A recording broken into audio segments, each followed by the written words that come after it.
Let's go ahead and walk through the process of adding materials to multiple faces on a model. We're going to go ahead and start here inside of modeling mode, and I'm going to go ahead and just choose a box. I'm going to make sure that this box is just created, and then go ahead and say accept.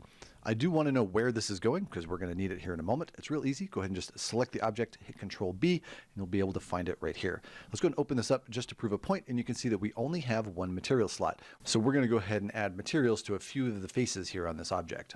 With the object selected, we're going to come down here into Attributes. And what we're looking for specifically is this Edit Materials. Go ahead and click on this. Now, what I'm going to go ahead and do is use my brush to go ahead and select these faces right here.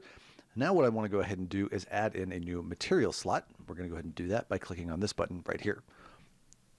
Let's go ahead and give this a material. It doesn't matter which one because we can always change it. I'm going to go ahead and just use this one right here. Perfect.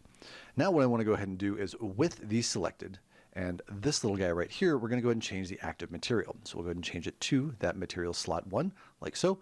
Now I just need to go ahead and click on this Assign Active Material, and it'll add this material to this face, which will create a new material slot on the actual object, which we'll go take a look at here in a moment. So we're going to just click on this, and we'll go ahead and just say Accept.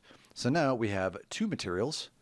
And if we go ahead and open this asset back up, I'll hit Control E on the keyboard with it selected.